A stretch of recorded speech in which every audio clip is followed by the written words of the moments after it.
नमस्कार, मैं अर्चना आपका स्वागत करती हूँ हंगामा टाइम्स में। कृषि विधेयक बिल को लेकर के पूरे देश में आक्रोश है। 20 दिन हो गए किसान धरने पे बैठे हुए हैं, उनका आंदोलन अभी भी शुरू है, लेकिन केंद्र सरकार कोई फैसला नहीं ले पा रही है। आज हम लोग आए हैं उत्तर प्रदेश किसान सभा के कार्यालय में, जहाँ पे इन 3 बिलों को लेकर के एक वार्ता रखी गई है। आखिर इस वार्ता का मेन उद्देश्य क्या है, आइए चलते हैं यहाँ के पदाधिकारियों से बात करते हैं। बताइए आज की बैठक को किन मुद्दों को लेकर के? उत्तर प्रदेश किसान सभा की तरफ से हमने आपको आमंत्रित किया है। दिल्ली में और पूरे देश में जो किसान आंदोलन चल रहा है, 3 काले कृषि कानून और बिजली बिल के खिलाफ आंदोलन चल रहा है। इस आंदोलन को दबाने के लिए सरकार तरह तरह के हथकंडे अपना रही है। किसान डटे हुए हैं। अभी तक 30 किसान शहीद हो चुके हैं बॉर्डर पर। ये सरकार का रवैया निंदनीय है और पूरे देश का किसान आंदोलित है। और ये जो तीनों बिल हैं ये किसान विरोधी हैं, देश विरोधी हैं। इससे एमएसपी, मंडी, सरकारी खरीद, सरकारी सस्ता राशन प्रणाली का खात्मा होगा, मुनाफाखोरी, जमाखोरी का बोलबाला होगा और जो किसानों की भूमि है उसको कॉरपोरेट्स को के हवाले कर दिया जाएगा।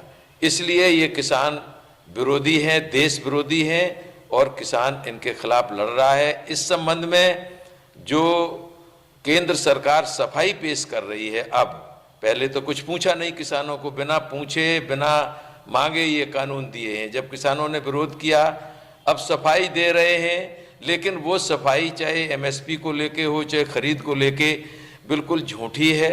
वैसी ही है जैसा उन्होंने पहले फसलों की लागत का 1.5 गुना दाम, पूर्ण कर्जा मुक्ति, 15 लाख वगैरह वगैरह जो वादे किए थे वो झूठे निकले। इसी तरह की ये सफाई है।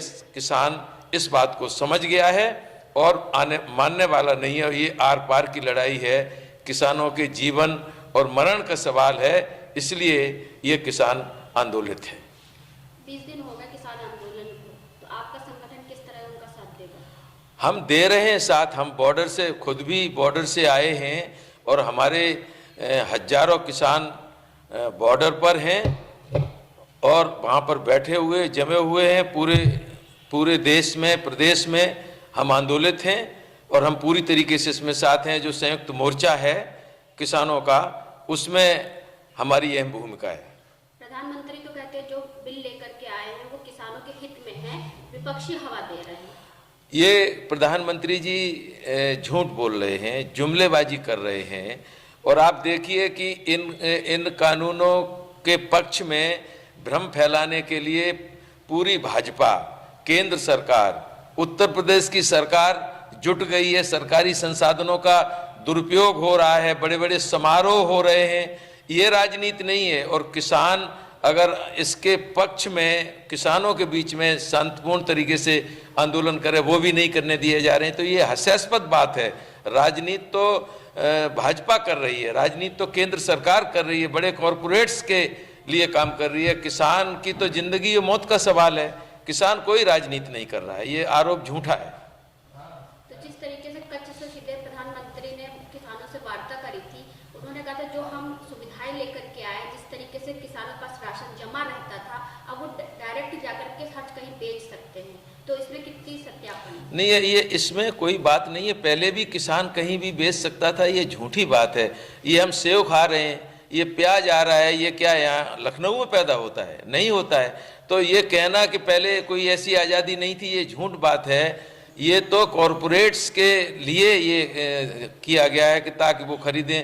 और ये बाकायदा तीनों कानून एक दूसरे से जुड़े हैं। छूट पहले खरीद की दी उन्हें, मंडियों को समाप्त करने की स्थिति में। दूसरा है जब खरीद लेंगे तो रखेंगे कहाँ, तो इसलिए आवश्यक वस्तु अधिनियम है, उसमें छूट दे के जमाखोरी कितनी भी जमा कर सकते हैं। अभी रोक है, उसमें संशोधन करके आलू प्याज से लेके आवश्यक वस्तुओं को उस सूची से निकाल दिया गया।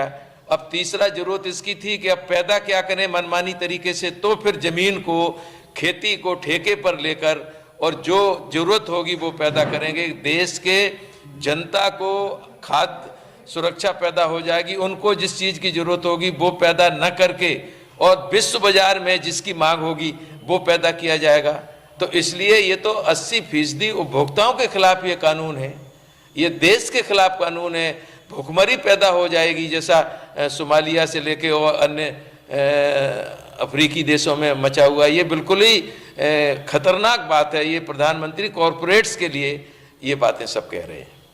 बताइए आज के मुद्दे पे क्या कहना चाहिए। उत्तर प्रदेश किसान सभा रिसोर्स सेंटर और उत्तर प्रदेश किसान सभा का जो संगठन है उसमें की तरफ से ये कहना चाहते हैं कि प्रदेश किसान सभा, ऑल इंडिया किसान सभा, ऑल इंडिया किसान संघर्ष समन्वय समिति के हज़ारों के कार्यकर्ता और सैकड़ों संगठन इस वक्त जो भी काले कानून आए उनकी लड़ाई लड़ रहे हैं। उस लड़ाई में किसानों के साथ है और प्रमुखता जो मांगे किसानों ने रखी गई कि सारे कानून वापस हों, एमएसपी को कानून बनाया जाए और जो मंडी को समाप्त करने का एक पूरा षड्यंत्र है और बड़े प्लेयर्स को लाना, बड़े उद्योगपतियों को लाना, उनके थ्रू सारा कारोबार करना, उसको रोक के किसान को ही अपनी फसल का अधिकार दिया जाए। तो इसके लिए जो भी संघर्ष चल रहा है उसके लिए उत्तर प्रदेश किसान सभा और अखिल भारतीय किसान सभा उसके साथ है।